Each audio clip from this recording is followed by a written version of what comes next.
Any health-related information on the following show provides general information only. Content presented on any show by any host or guest should not be substituted for a doctor's advice. Always consult your physician before beginning any new diet, exercise, or treatment program.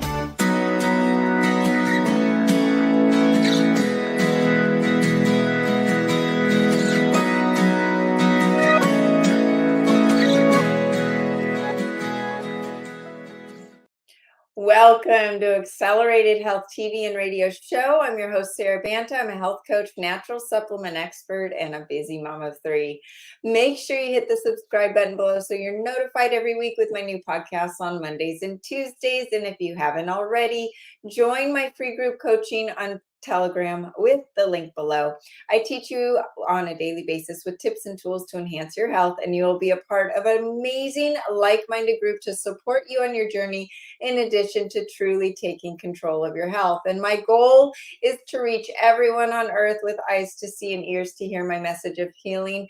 Help me with that goal. Share this podcast with a few of your friends who may need my help. It's working every month. The audience is growing exponentially. And thank you to all of you, because I would only be here if you need me. Otherwise, I'd go away. And today we are talking about something that hits a lot of you after the age of 30. And I'm 47, and this is something that I'm diving into because I wake up a little with a little more pain than I used to, not so young anymore. And we're talking about fitness beyond no pain, no gain. And that is with Chris Janke. He has been a passionate serving his clients for over 2 decades, helped over 1,000 people achieve their health and fitness goals, men and women in their 50s, 60s, and 70s who want to be just as active as they were in their 20s. Welcome, Chris. How are you? Sara, thank you so much for having me. Welcome to you too on your own show. Appreciate the opportunity to talk with you today. I'm super excited because I have always been an athlete, and I always looked at the older people going, you're just complaining. I'm not going to be like that. I'm not going to have that joint pain. I'm not going to go through what you're going through. I'm just going to keep moving. And every year things get a little stiffer, and you got to work a little harder to make sure things are working. And this topic is hitting me at a time too that is very sensitive, because my mom is 80 years old. She's been riding horses for over 40 years, and she used to be the last one on the dance floor, and she fell off her horse in August and broke her pelvis. And she is now trying to get herself back. And you just see from the pain that it takes someone down mentally, spiritually, and not just physically. And so it's really important that we are all staying physical as we get older. And it doesn't mean that we have to stop. It might mean that we have to just change what we're doing and look at exercise and physical movement in a different way. So I'm super excited about this topic. And I first want to start with, why don't you tell us what inspired you to embrace this holistic approach towards fitness, and what your philosophy is on fitness?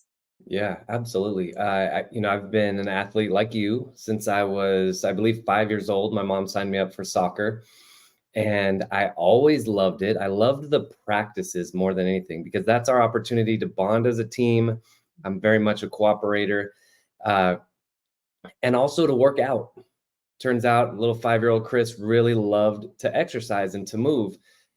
And from what I've seen, from when I was 23, I became a trainer. Now at 43, in those 20 years, I'm convinced that sedentary lifestyle, sitting at the desk, typing on a computer all day, is more damaging than manual labor. And we need to move. Our bodies were designed to move. The way that I specifically stumbled upon this particular kind of avenue of fitness is that when I was young, I was only 13 years old, I herniated a disc in my lower back. And I wasn't even doing anything. All I was doing was trying to touch my toes, warming up for basketball practice in 8th grade. And that, I think in the next 10 years, I went to 15 chiropractors, and there were some good ones and some bad ones. What always stuck to me, though, and even as a teenager, I always thought, if the muscles move the bones out of position and you're just snapping me into position, won't the muscles pull me back out of position because they're imbalanced, right? So I had this kind of sense, and I'm not saying chiropractors are bad by any means. There's a place for each of our modalities, but I really knew I'm an athlete. I want to be fit. I want to be healthy at a high level. I need to start figuring out this balance game so that my whole body is balanced. And that sent me on a mission, basically in my early 20s. And I've been doing it ever since. Don't plan on ever slowing down. And it's just great, teaching people. I'm sure you feel the same way, right? Teaching people about how you can balance your body and not wake up with those aches and pains that you were talking about before. Absolutely. And I have to get, I do a neurocranial restructuring where they actually change some of the bones in your head. It's chiropractor of the head. It's kind of Yeah. interesting, but it affects the whole body because everything is connected. And it's just amazing how I would be sore after that treatment because my muscles are they had adapted to the wrong place, right? And so now they are trying to get stronger in a more balanced way. And it takes work. It takes work. And so for those people that are not exercising and they're sedentary and they're sitting at their desk all day, of course you're going to have back pain. Of course you're going to have just overall pain, and it's not going to get any better unless you address it. But there's this philosophy in fitness, no pain, no gain. And I love this away from the pain part. I love this when you talk to women in their 40s and 50s who think, "Oh, well, I'm gaining weight. I need to work out more and eat less," and that doesn't work. So it goes beyond just the pain, the literal pain that we're talking about, but let's talk about no pain, no gain and that mentality. Yeah, absolutely. First of all, if no pain, no gain didn't exist, I think I wouldn't have as much to talk about.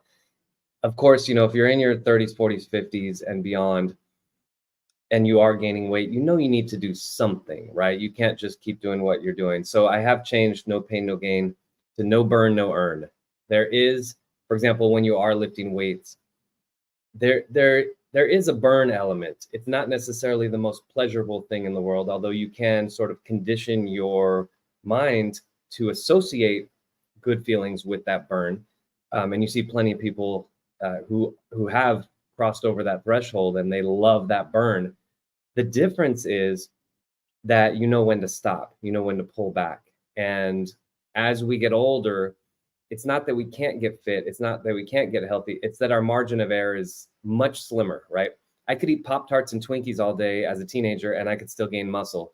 Now we know what's going to happen to those Pop-Tarts and Twinkies. So it's just kind of a different way of looking at it.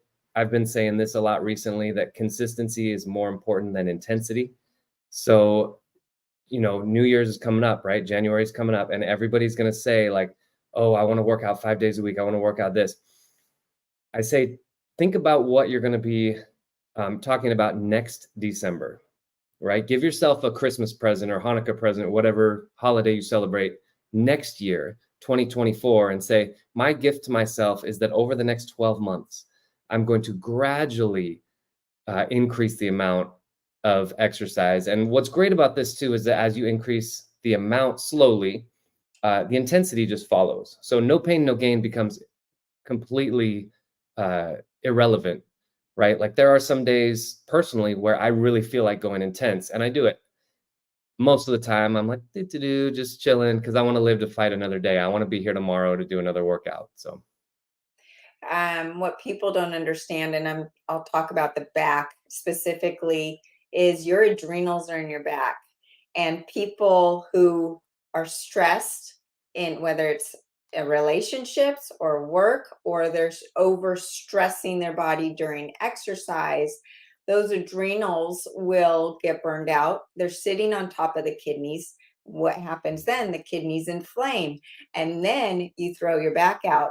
And just like you had that experience of doing your injury when not doing anything big, I threw out my back putting my clothes on. It wasn't in the gym.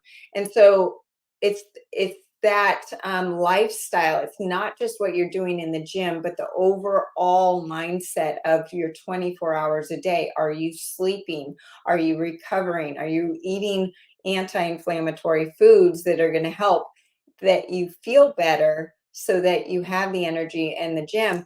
And I used to be the type of person that if I worked out less than an hour and a half and less than 45 minutes of cardio, I didn't work out. Yeah. And now, as a woman in my late 40s, I know how to listen to my body. And I wake up and I may have no energy, but I will put my running shoes on. I shouldn't say running because I'm not always running, but my sneakers on. I put on my hat because that's my signal that I'm going to the gym and I'm working out. I'm not brushing my hair. It doesn't matter what I look like. And I'm going to put one foot in front of the other. And then as my body wakes up, then I will listen to my body. Am I going to go intense or am I going to just take it really easy? But I promise myself that I will give myself 1 hour, whether it's all stretching, whether it's walking my dog, or whether it's going hard on the rowing machine or lifting really heavy weights, whatever it is, I've set that boundary. That's my time. And then I listen to my body. And as long as I do that, then I give myself a pat on the back, right? And it's just like you're saying, don't go out, don't make these, and goals at January 1 that you might not hit and feel like you're a failure 3 days in. I mean, we talk about this in diet and cleanses and detoxes, and it's just the same with exercise. And listen to your body. Your body will thank you for it. So I love what you're talking about with the pain in fitness, but how can we redefine our understanding of what's going on in our body and that pain?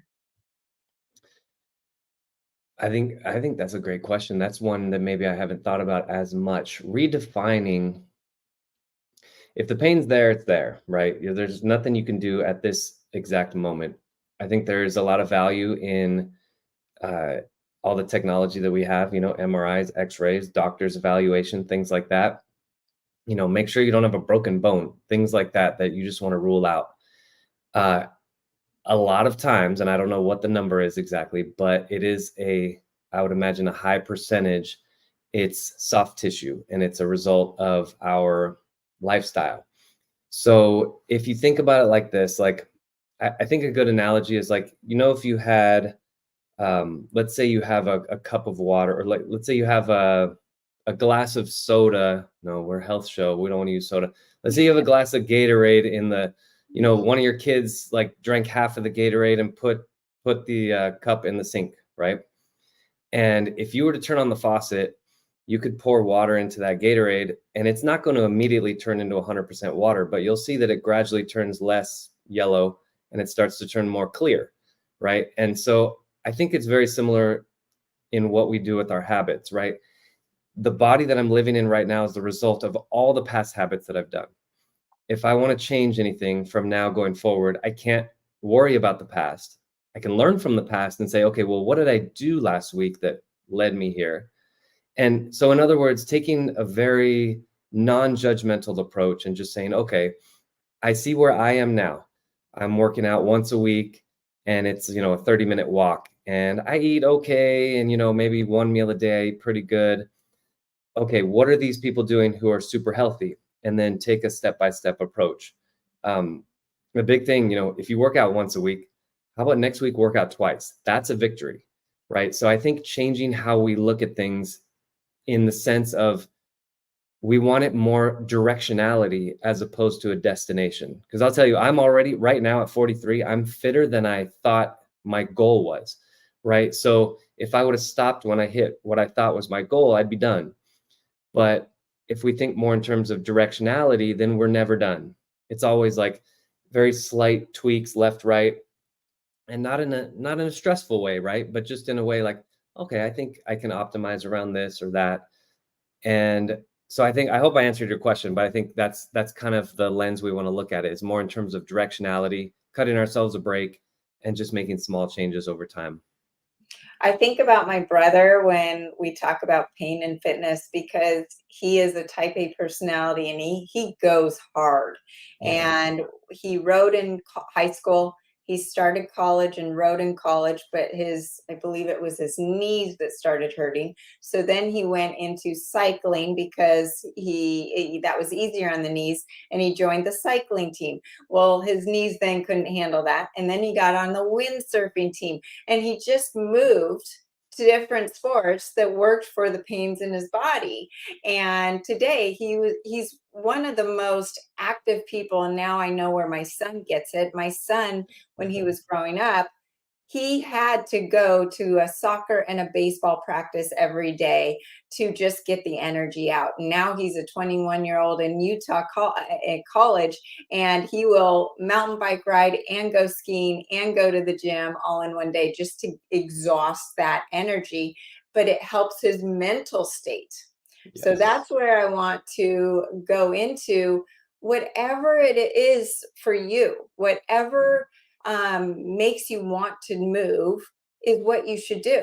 If you don't like going into a gym and it's intimidating or it's depressing because you don't have bicep muscles that are bulging like the guy next to you, then go surfing, pick up a basketball, do something that you enjoy. Today, it's an absolute gorgeous day in Southern California.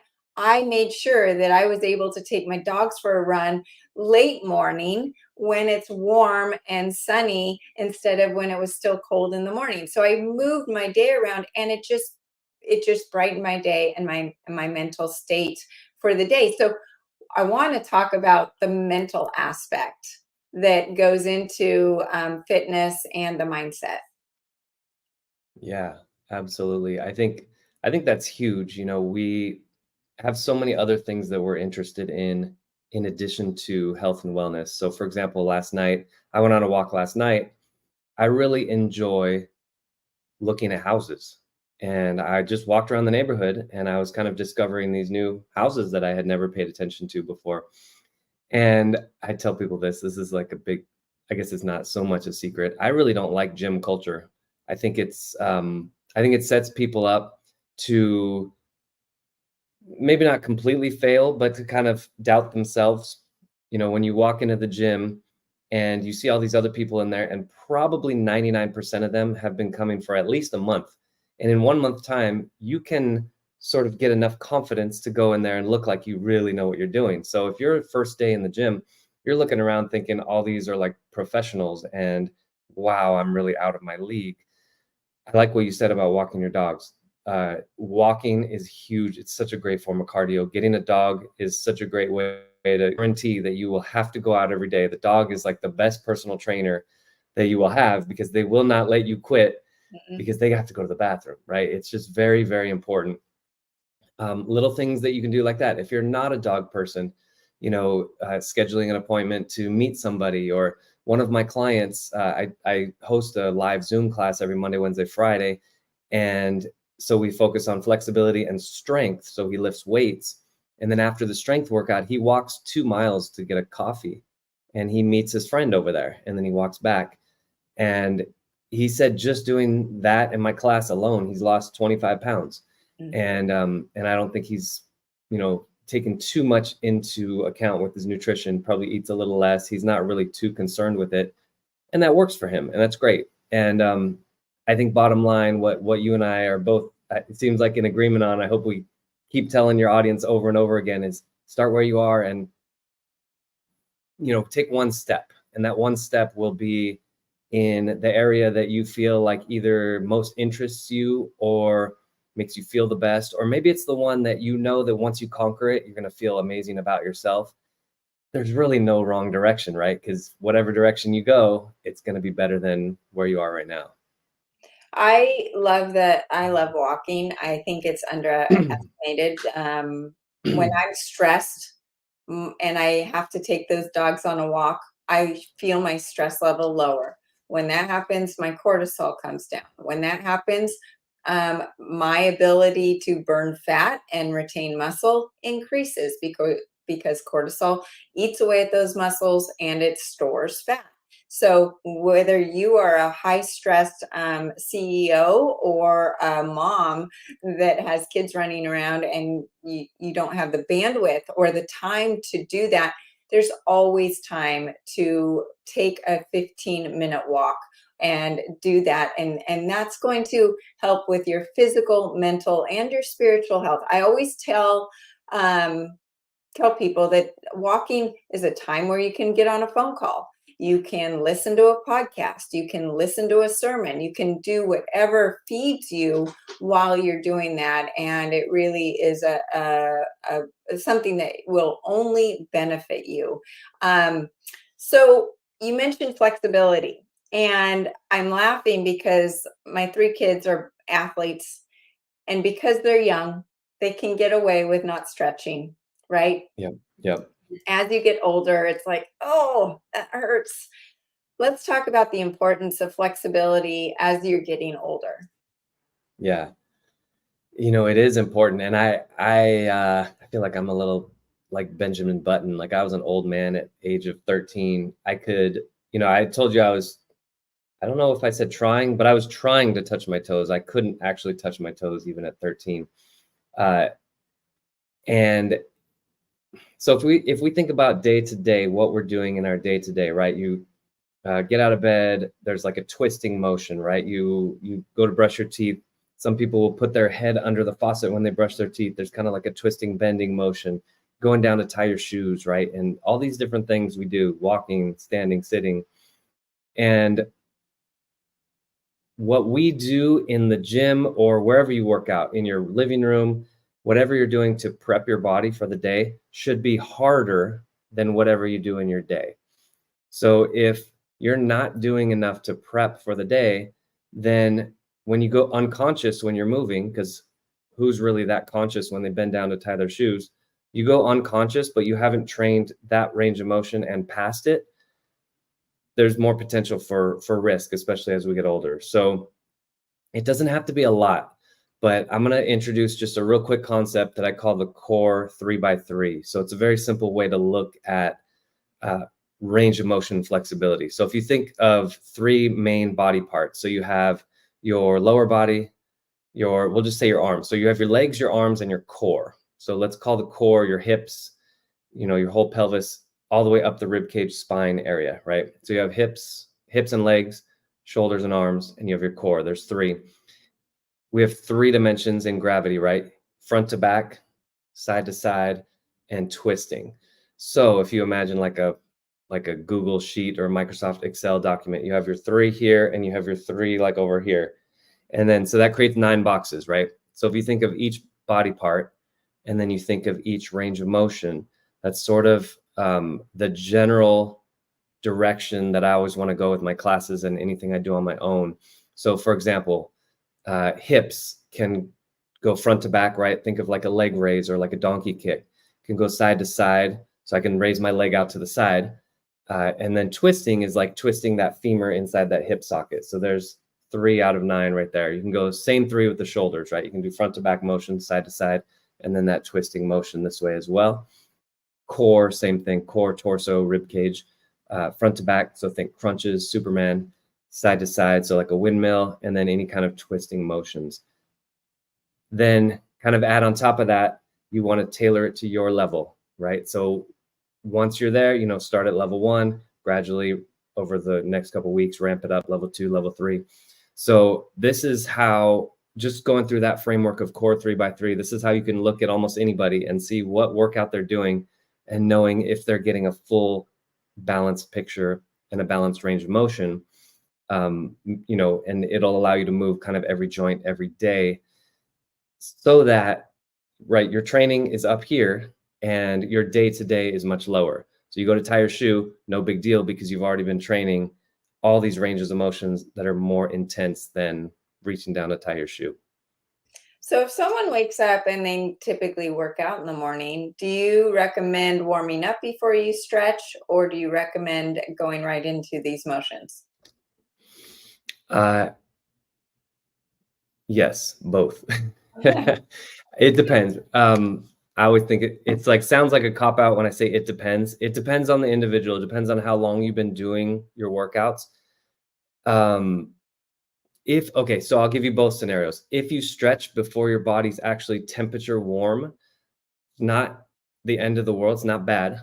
Just stay softer with it, right? Like if you're not sweating yet, you're still a little bit cold, maybe put on a sweatshirt, long pants, and stay soft, right? If you're grabbing your foot and trying to pull it toward the glute in a quad stretch, maybe ease off of it an inch or two just to feel that stretch. We need to remember that there's a no pain, no gain with stretching too. It doesn't just apply to weightlifting, right? So I like to use the traffic light analogy, right? You and I are both in the green right now, green light. If we were to just all of a sudden, let's say, sprint up 1,000 flights of stairs, we'd be all the way to the red. Let's find somewhere in the middle in that yellow. It's like that Goldilocks, just right, right? So whether it's flexibility, strength, cardio, whatever it is, it's like, it really is a real thing. Like you want to live to fight another day. You don't want this workout to be the be all and end all. This is just one rock into the water. So it is a matter of, one, getting started, two, knowing when to stop. So to answer your question with flexibility, if you're not temperature warm yet, take it easy, take it slow. If you are already kind of hot, like you're sweating a little bit, that is a very good time to stretch because your muscles are more pliable. But then you have to think of the other side of that equation too. How do you get warm? Right? Are you pedaling fast on the bike, which causes other potential risks? So I'm a big fan of like layering up a bunch of clothes and then gradually taking them off as you get warm. And then you end up with your workout shirt and shorts and you're already warm. So That's what I typically do. I actually tend to warm up on the rowing machine, and I will not look at the numbers, not look at the watts, and just go real easy, and then start taking off my layers as I heat up.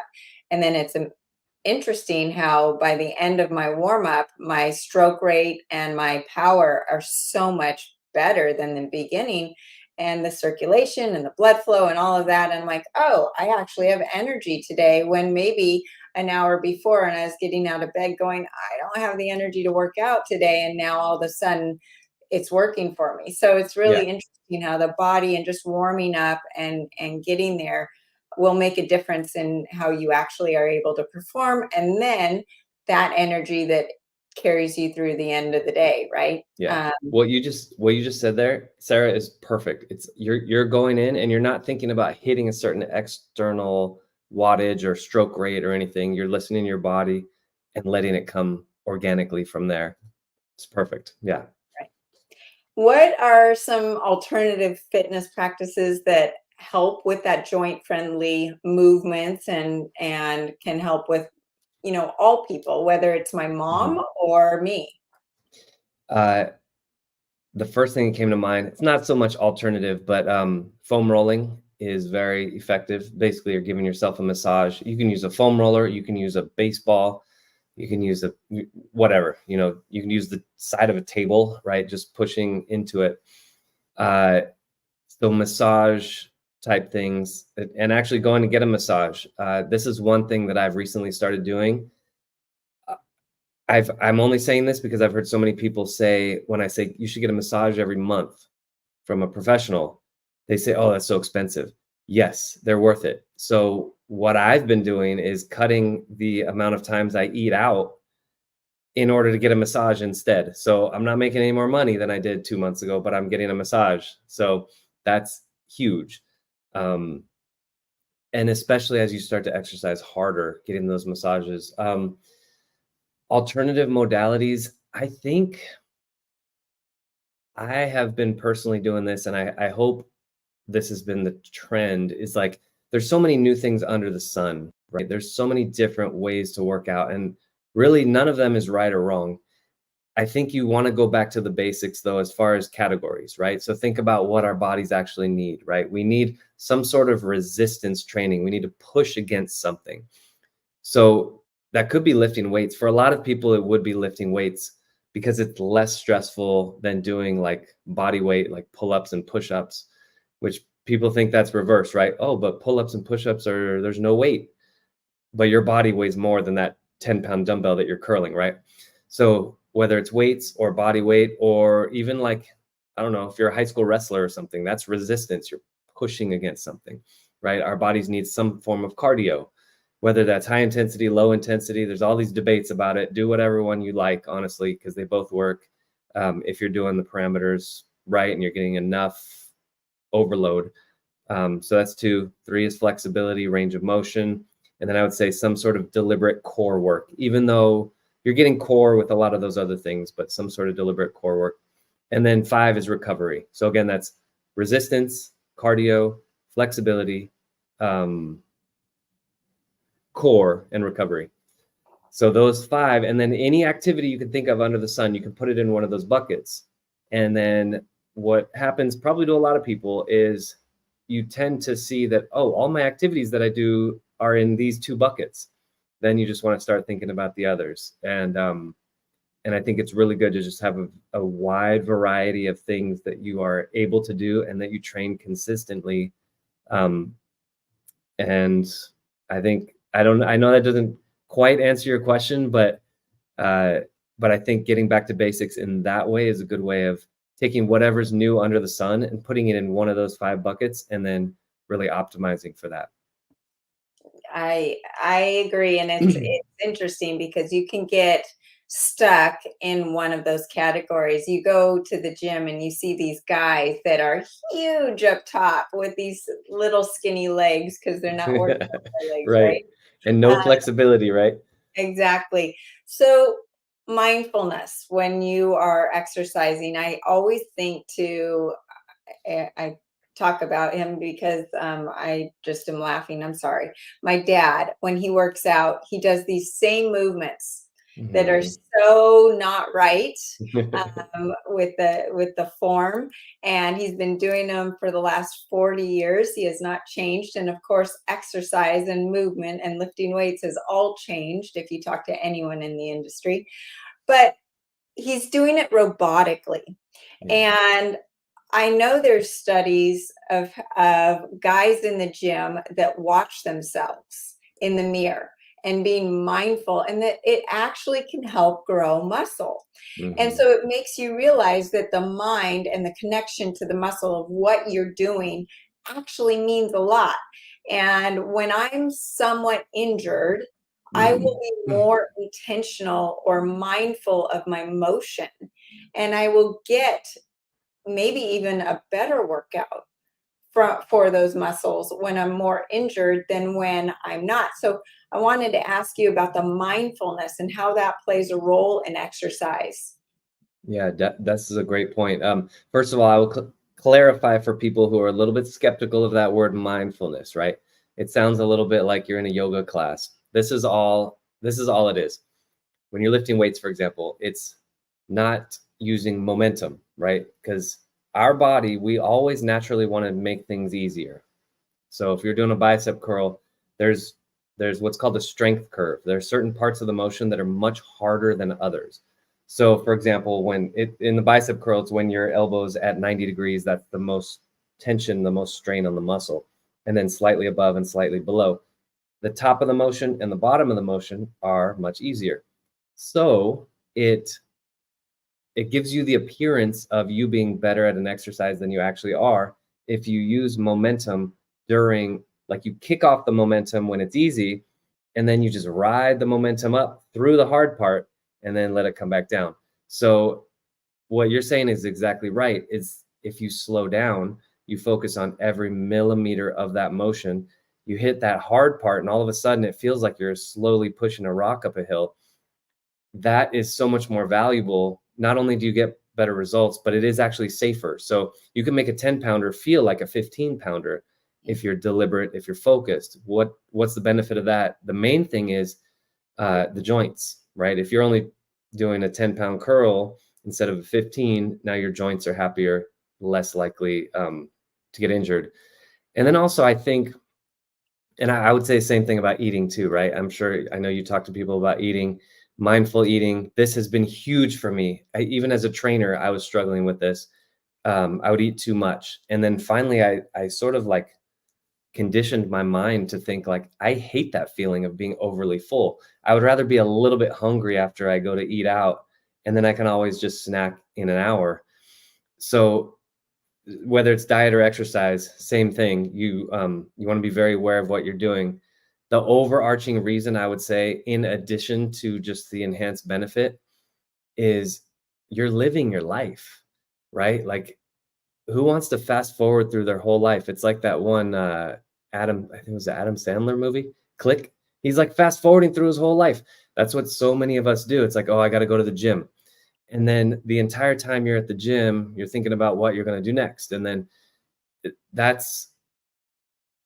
there's no place that we need to get to, right? This life ends in death, no matter what we do.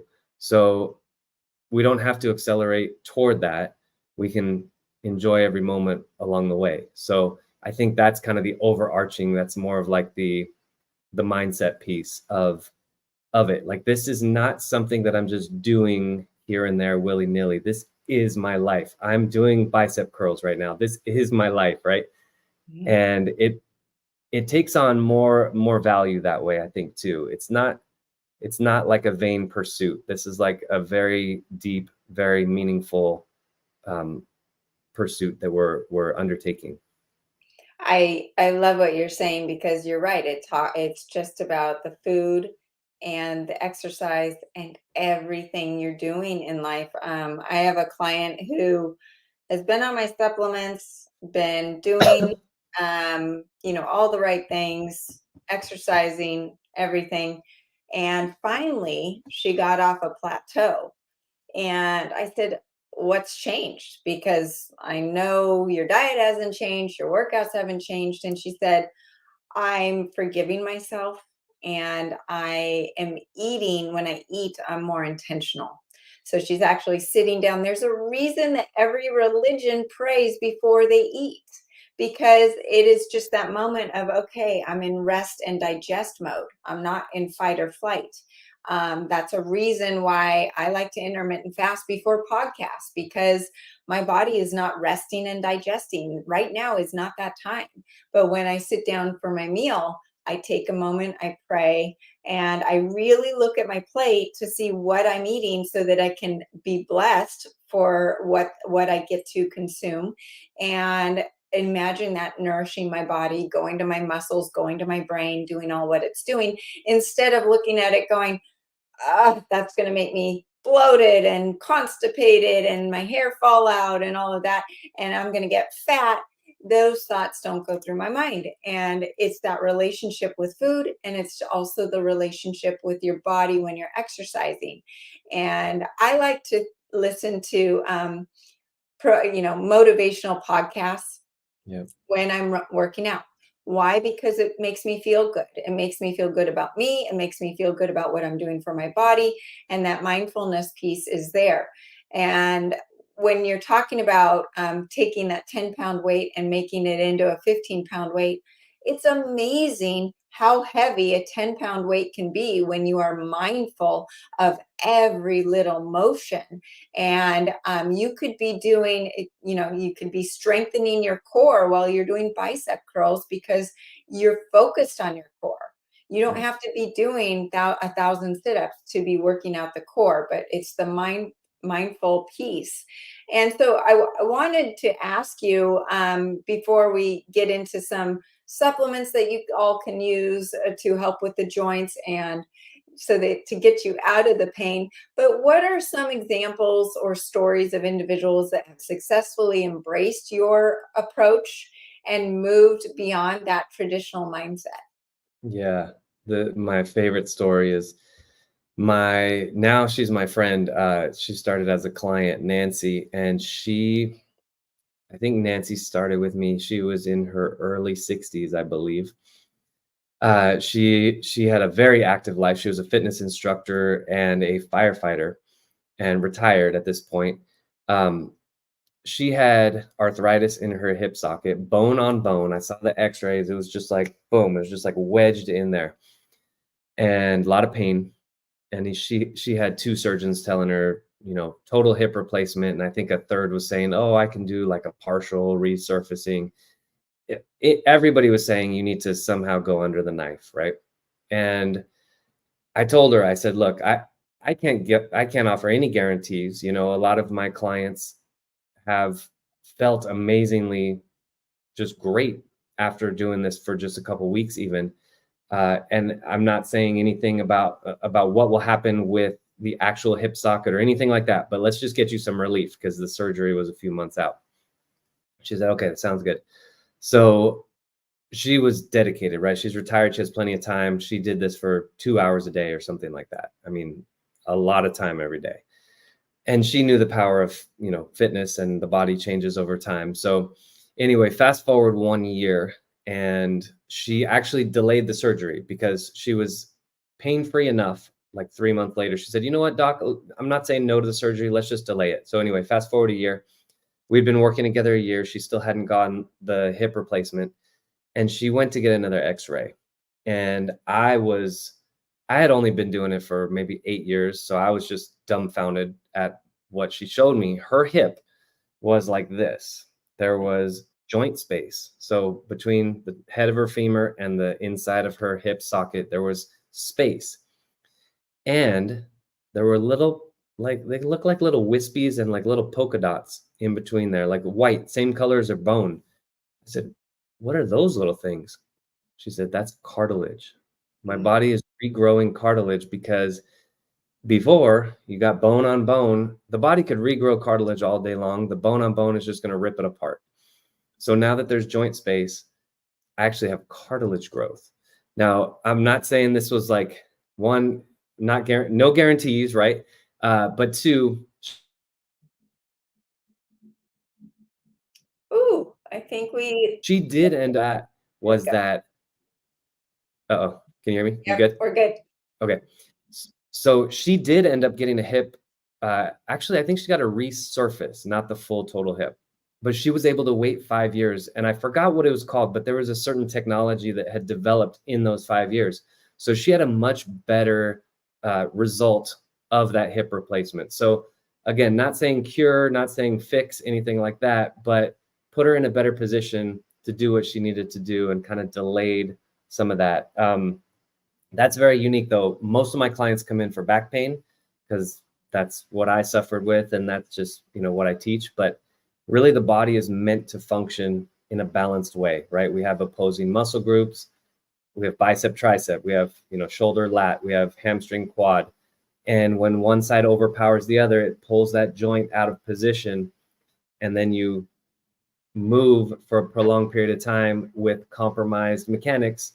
It's only a matter of time before you're going to get some sort of wear and tear injury in that direction. So once you start to rebalance, then you give your body a chance to do what it does naturally.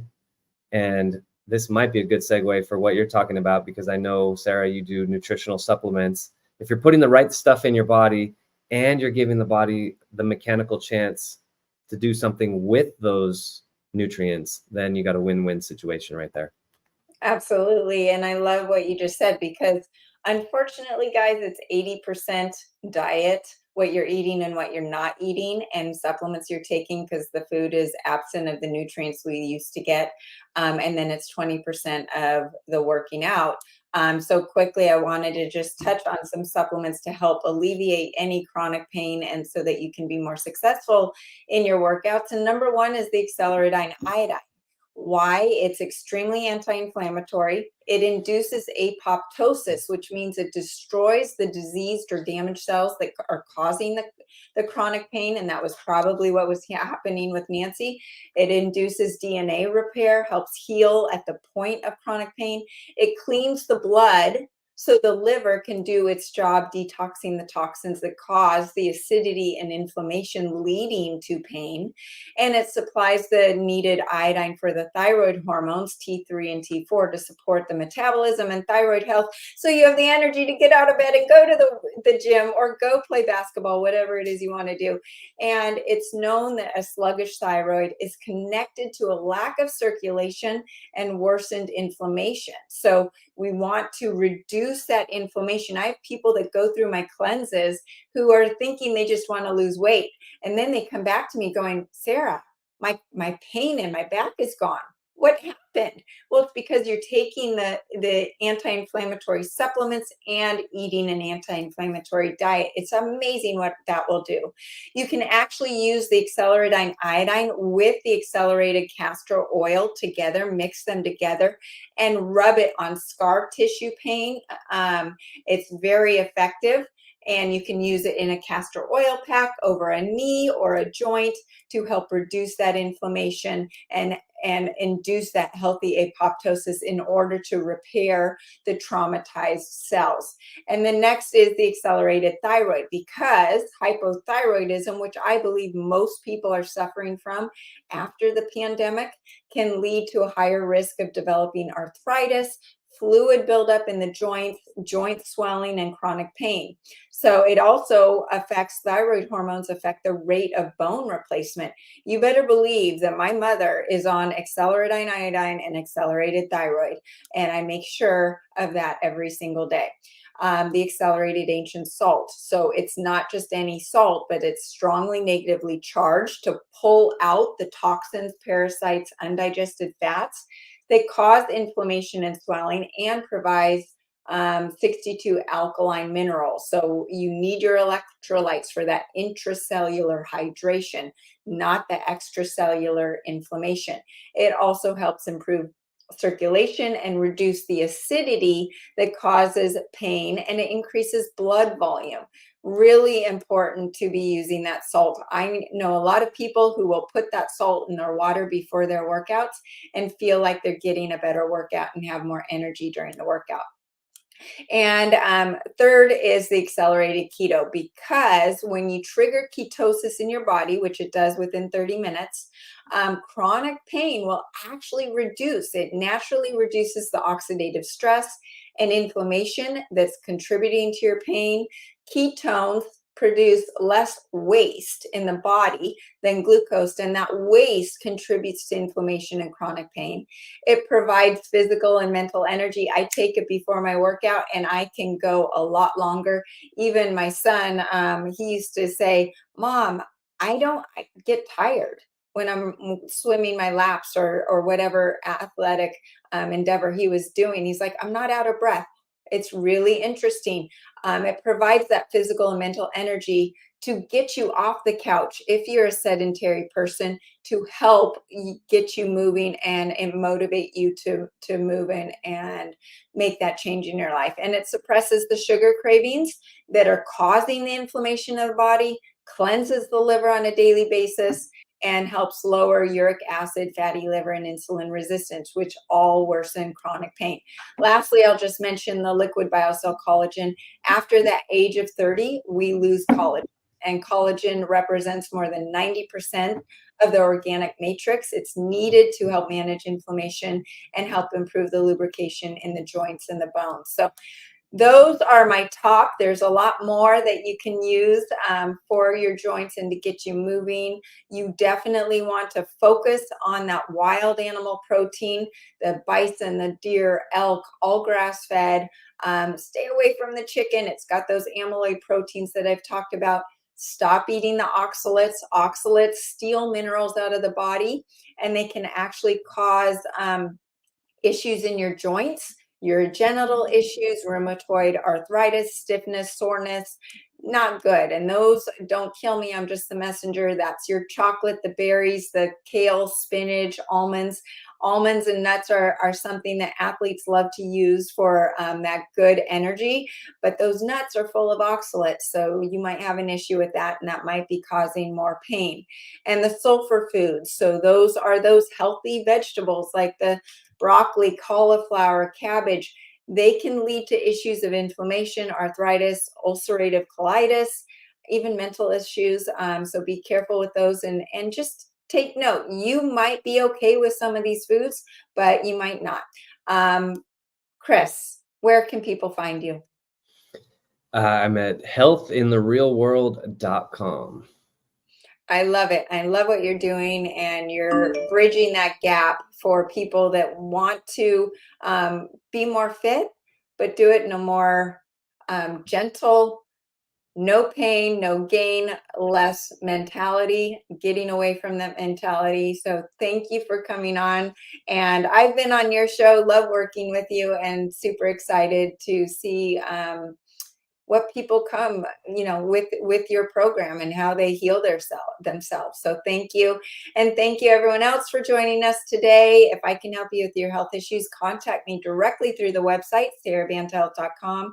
Happy to put together a protocol for you, and join the free group coaching on Telegram with the link below. I teach you on a daily basis with tips and tools to enhance your health, and you'll be a part of an amazing like-minded group to support you on your journey, in addition to truly taking control of your health. Follow me on Facebook and Instagram under Accelerated Health Products, across over 100 podcast channels under Accelerated Health TV and Radio Show. My goal is to reach everyone on earth with eyes to see and ears to hear my message. So help me with that goal. Share this podcast with a few of your friends who may need my help. Join us every week, Mondays at 2 p.m. Pacific, Tuesdays at 1 p.m. Pacific. You can find all of the supplements and information that we talked about at sarabantahealth.com. Use coupon WELCOME10 for 10% off site-wide. Thanks again for joining us here, and have a great week.